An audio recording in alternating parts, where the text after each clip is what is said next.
হ্যাঁ, happy birthday birthday Lifra, happy birthday Lifra, happy birthday happy birthday Lifra মামুনি।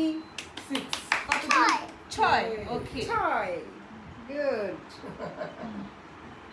এই যে মা এই যে নাও হা হা হা হা খাও খাও আম্মু আম্মু নাও খাও।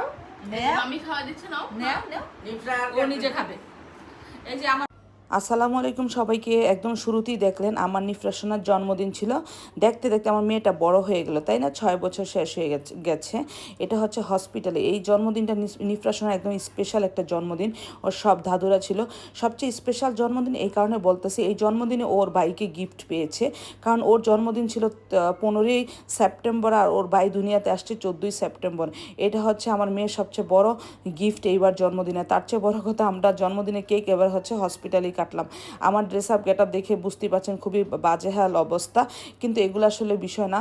বাচ্চা কাচ্চার মন রক্ষা করতে সব কিছু করতে, মেয়ে হচ্ছে মন রক্ষা করতে হসপিটালে গিয়ে দাঁড়িয়ে আছে। সে কেক কাটবে, সে হচ্ছে বাবুর সাথেই কেক কাটবে। তো আলহামদুলিল্লাহ একই সাথে তার দাদুদেরকেও সে পেয়েছে।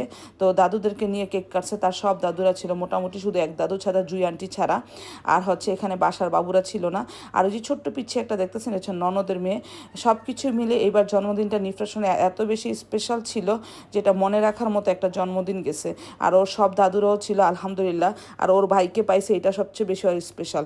তো ভিডিওটা কেমন হয়েছে অবশ্যই কমেন্ট দিয়ে সবাই